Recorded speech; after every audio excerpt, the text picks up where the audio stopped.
सूक्ष्मदर्शी का आविष्कार किसने किया है? जकारिया जैनसन उनके पिता जैनसन। हाँ, जकारिया जैनसन एवं उनके पिता हंस जैनसन ने आविष्कार किया। इनसे पहले भी आज के वैज्ञानिक जिन्होंने शीशा को, ये दर्पण को घिस घिस के बनाया था अपने लिए, है ना।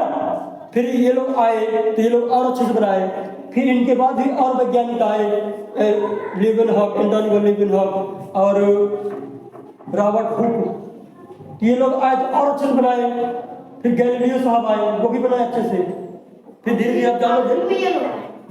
तो देखो लिखा है सूक्ष्म जीव, सूक्ष्म जीव, सूक्ष्म जीव जीव दो शब्दों से मिलकर बना है। एक तो सूक्ष्म, दो शब्दों से मिलकर बना क्या है? एक तो सूक्ष्म एक तो जीव मतलब छोटा, छोटा फिर छोटे प्लस जीव। जीव मतलब जानते हो या सर जीव जितने भी जिंदा लोग हैं, जीव है ना?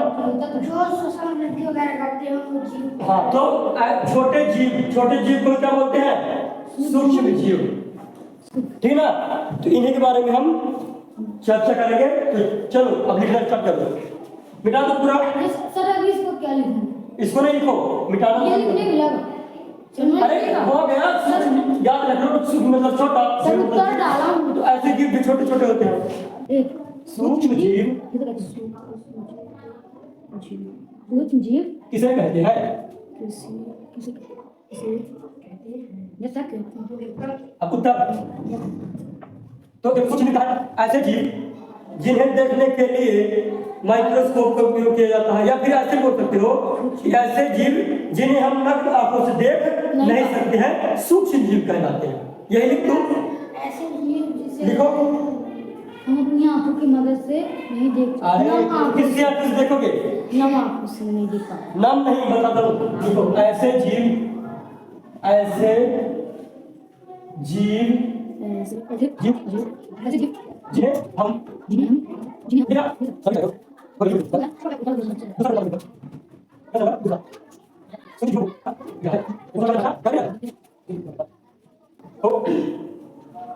अब सुनो सुमित, अभी मत लिखो, कोई मत लिखो। हाँ, तो सूक्ष्म जीव क्या है?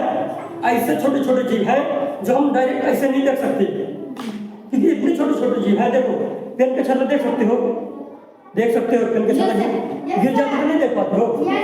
सर इसी तरह सर छोटे-छोटे हाँ दिखता है ना, इससे भी बहुत छोटे छोटे, इससे भी ये जो चाक का ये जो गिर रहा है छिलना ये पाउडर, वो भी दिखता है ना। लेकिन इससे भी छोटे छोटे जीव होते हैं, इससे भी छोटे छोटे जीव होते हैं।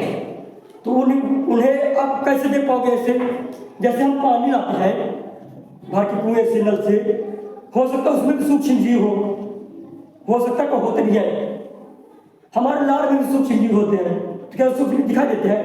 जो दही होता है उसमें भी सूक्ष्म जीव होते हैं, क्या दिखाई देते हैं? तो उनको देखने के लिए किसकी आवश्यकता होती है? माइक्रोस्कोप या फिर सूक्ष्मदर्शी की, माइक्रोस्कोप या फिर सूक्ष्मदर्शी, वही मशीन। तो जो सूक्ष्मदर्शी में यह क्वालिटी होती है कि वह क्या कर सकता है? बढ़ा सकता है किसको? जो देखने की क्षमता को और बढ़ा सकता है। मतलब छोटे छोटे चीज हमें दिखेगा बड़ी बड़ी, जैसे हम बाल को एकदम जूम करके देखेंगे ना, तो उसके अंदर भी कोशिकाएं दिखने लगेंगी एकदम डीप में, उसके अंदर क्या क्या है। तो दही जैसे लिए वैज्ञानिक लिए दही, फिर दही को जूम करके देखेंगे माइक्रोस्कोप को नीचे स्लाइड रख के देखेंगे, तो किड़वा जैसे दौड़ते मिलेंगे। सोचो किड़वा जैसे वही सूक्ष्म जीव पनपते मतलब देखते हुए मिलेंगे दही में। तो सोचो हम किसका सेवन कर रहे हैं? सूक्ष्म जीव का। इसीलिए क्या बोला गया? इसलिए क्या बोला गया है पाठ में? सूक्ष्म जीव मित्र एवं शत्रु। मतलब मित्र मतलब हमारे लिए अच्छे हैं, और शत्रु मतलब हमारे लिए खराब है। हम बीमार कैसे हो जाते हैं? सूक्ष्म जीवों की वजह से, है ना। बुखार कहीं आ जाती है, सूक्ष्म जीव हमारे ऊपर अंदर आ गए होंगे। जब देखो चोट लग गया तो बात अलग है, चोट की बात नहीं हो रही है। जैसे हमें मलेरिया हो जाता है, तो किन की वजह से होता है? सूक्ष्म सूक्ष्म जीवों की वजह से, जब सूक्ष्म जीव हमारे अंदर आ जाते हैं, समझ में आया? सूक्ष्म जीव बताए पृथ्वी के हर कोने में पाए जा सकते हैं सूक्ष्म जीव। ये हमारा वायुमंडल है, यस सर। इधर कुछ दिख रहा है मेरे अलावा, मतलब बीच में कुछ दिख रहा है, हवा नहीं दिख रही, लेकिन सूक्ष्म जीव मंडराते होंगे ऐसा, सच मंडराते होंगे, मंडराते हैं, सही सही बोल रहा हूँ, क्योंकि हमें दिखाई नहीं देते ऐसे। अगर सूक्ष्म दृष्टि से देखा जाए तो यहाँ भी छोटे छोटे कीड़े ऐसे उड़ रहे होंगे, कीड़े नहीं मतलब कीड़े ना बोलो उसे, जीव छोटे वाले जीव यहाँ उड़ रहे होंगे ऐसे इधर उधर। चलो ये सर जी पढ़ा रहे हैं, चलो हम क्लास लेते हैं, हम क्लास लेते हैं, मतलब ऐसे सही से बोलो क्लास में लेंगे, लेकिन बोल रहा हूँ कि ठंडे बर्फ में भी सूक्ष्म जीव जिंदा रह लेंगे, रेगिस्तान में जहाँ पानी नहीं है वहाँ भी सूक्ष्म जीव जिंदा रह लेंगे। सोचो हम लोग मर जाएंगे ना, लेकिन सूक्ष्म जीव बोलता है कि अरे हम तो खुश है, खुश है। सोचो समुद्र की गहराई में भी सूक्ष्म जीव है, सूक्ष्म जीव हमारे पेट के आंत में अच्छे वाले सूक्ष्म जीव जो कि भोजन को पचाने में बहुत सहायता करते हैं। तो सूक्ष्म जीव होना अच्छा भी है और बुरा भी है, इसलिए हम विज्ञान की दृष्टि से देखेंगे और समझेंगे कि कैसे बुरा है कैसे अच्छा है। देखो विज्ञान बहुत अच्छा सब्जेक्ट होता है, मतलब सभी विषय अपने आप में पावरफुल होते हैं, है ना? तो अपन को समझ के इसलिए पढ़ना है। तो अब जान गए कि सूक्ष्म जीव हर जगह मिलेंगे, चाहे पेड़ पौधे, ये वाले पेड़ पौधे बड़े बड़े न मिले, लेकिन सूक्ष्म जीव से आप बच नहीं सकते हो। जैसे मैं इधर खड़ा हूँ ना, इसके बगल में मेरी इधर सूक्ष्म जीव मर रहा है। अगर मैं अभी जाऊँ अपने पछीती जहाँ नहाने में उधर की मिट्टी को उठाऊं एक चम्मच, तो उसमें पता कितने सूक्ष्म जीव रहेंगे। ये मान लो चम्मच है, तो मैंने एक चम्मच उठाया सूक्ष्म जीव, मतलब मिट्टी केवल मैंने मिट्टी उठाई ना, लेकिन सूक्ष्म जीव पता कितने होंगे? लगभग लगभग 50 लाख। तो एक चम्मच 50 लाख, वही मिट्टी की बात हो रही है अभी केवल सूक्ष्म जीव की बात हो रही है, मिट्टी के अंदर पाए जाते। सोचो केवल एक चम्मच, तो सोचो कितनी विशाल जनसंख्या होगी सूक्ष्म जीवों की। जितने तारे हैं उतने सूक्ष्म जीव हैं, ज्यादा नहीं है, तारे बहुत सारे, तारे से ज्यादा कोई नहीं, कुछ भी नहीं, तारों से ज्यादा कुछ नहीं है। हाँ लेकिन मान सकते हो तारों के बराबर ही हो सकते हैं। देखो जब दुनिया में बहुत सारे लाभ पाए जाते हैं, अभी इसलिए बोला गया है सूक्ष्म जीवों को कितने भागों में बांटा गया है, क्योंकि अब बहुत सारे भाग हो गए। जैसे जीव 2 भागों में बांटा गया है, पेड़ पौधे वाला और जंतु वाला, 2 भागों में बांटा गया है जीवों को, लेकिन सूक्ष्म जीवों को कितने भागों में बांटा गया है? वो भी जीव है, जीव है कि नहीं? चलो मिटाए इसे। मिटाए नहीं लिखाए, लिखाए बोलो। प्रोटोजोआ जीवाणु का बक्सेवाल, अभी गाना बताते तो याद रहेगा ये वाला, ठीक है ना? तो लिखो सूक्ष्म जीवों को मुख्य रूप से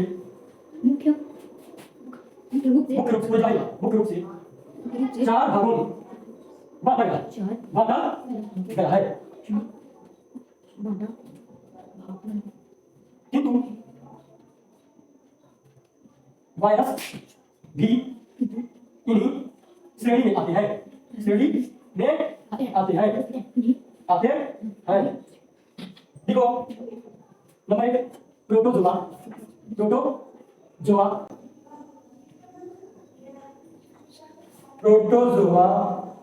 तो सर आप यहाँ पर 4 भाग, किंतु वायरस भी इन्हीं कैटेगरी में आते हैं। समझ में क्या बोल रहा हूँ? इसलिए किंतु लिखो वायरस,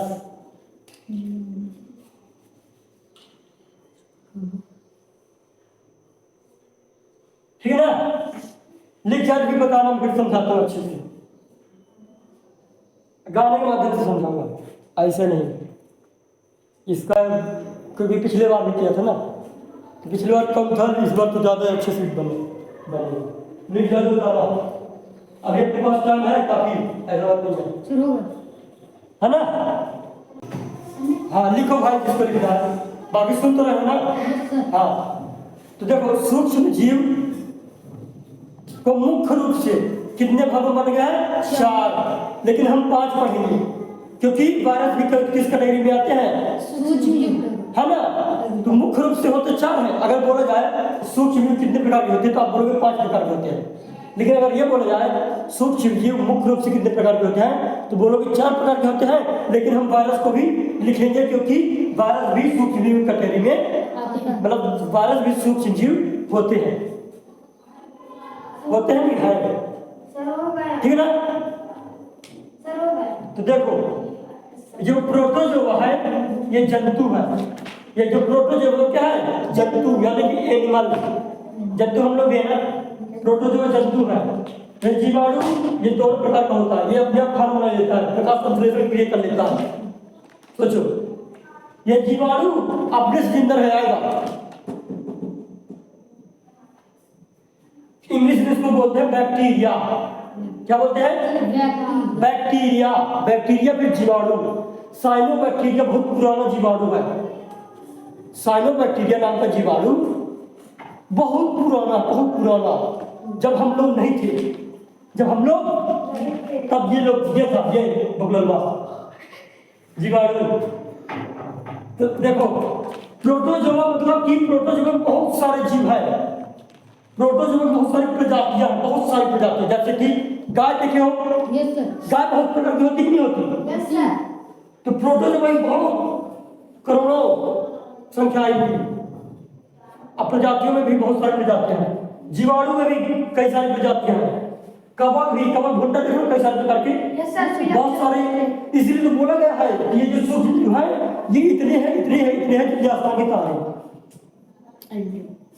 या फिर जितने हमारे साथ शरीर में कोशिकाएं हैं। बहुत सोचो, हम सूक्ष्म जीव से घिरे हुए हैं। सोचो ये क्या है? जंतु है। ये तो जंतु, ये जंतु है ना, पादप है। क्यों नहीं है? क्योंकि ये अपना खुद भोजन बना ले रहा है, लेकिन जंतु की तरह व्यवहार करता है। ये कवक क्या है? पादप है। क्या है? पादप मतलब पेड़। शैवाल भी क्या है? पेड़ ही है, पादप है। पेड़ में बोलोगे पादप, बोलोगे पौधे। शैवाल को देखे हो? शैवाल मतलब होती है काई। शैवाल मतलब क्या होता है? काई देखे हो ना? पानी में अक्सर देखो, कभी चुप कभी है काई। सर काई साथ पेड़ पौधे की मात्रा में ज्यादा ऑक्सीजन देते हैं। हाँ, जो एल्गी होती है, काई होती है, वो पेड़ पौधे की तुलना में ज्यादा ऑक्सीजन देते हैं। चलो ठीक है, अच्छी बात है। और फिर वायरस तो अलग ही है। अभी वायरस को बताते हैं, फिर इसका क्वेश्चन ही अलग है। अभी लिखवाऊंगा वायरस किसे कहते हैं। वायरस क्या है? हाँ, क्या है किसे कहते हैं, या फिर वायरस के बारे में जानकारी दीजिए। यह क्वेश्चन मैं लिखूंगा, लेकिन अब इसको पहले याद कराऊं अच्छे से। देखो सूक्ष्म जीव क्या है तो बोलोगे ऐसे जीव जो सूक्ष्मदर्शी से देखे जाते हैं, सूक्ष्म जीवों की कैटेगरी में आते हैं। सही है कि नहीं है? कैटेगरी में आते हैं कि कैटेगरी मतलब कि श्रेणी, मतलब वही जीव कहलाते हैं। तो ऐसे जीव जो कि सूक्ष्मदर्शी से देखे जाते हैं, सूक्ष्म जीवों की श्रेणी में आते हैं, यानी कि सूक्ष्म जीव कहलाते हैं। उदाहरण में क्या आ जाएगा? प्रोटोजोआ, जीवाणु, कवक, शैवाल और साथ में वायरस। अब देखो याद कैसे करते हैं। गाना एक बार सुनो। ऐसे जीव जो सूक्ष्मदर्शी से देखे जाते हैं, सूक्ष्म जीव की श्रेणी में आते हैं। प्रोटोजोआ, जीवाणु, कवक, शैवाल, साथ में वायरस भी आते हैं। है गाना? ऐसे जीव देखो वही तो लिखा, ऐसे जीव जो सूक्ष्म, भले ही घर में दिखाई लगे तो देखे जाते हैं, लेकिन हम याद कैसे कर सकते हैं? क्योंकि सूक्ष्म जीवों को किस लिए देखते हैं? सूक्ष्मदर्शी से। तो वही बोल रहा हूं मैं। ऐसे जीव जो सूक्ष्मदर्शी से देखे जाते हैं, सूक्ष्म जीवों की श्रेणी में आते हैं। प्रोटोजोआ, जीवाणु, कवक, शैवाल, साथ में वायरस भी आते हैं। तो ऐसा 3-4 बार अगर बोलोगे फिर से, अब सुनो, फिर से सुनो। ऐसे जीव जो सूक्ष्मदर्शी से देखे जाते हैं, सूक्ष्म जीवों की श्रेणी में आते हैं। प्रोटोजोआ जीवाणु, कवक, शैवाल, साथ में वायु भी आते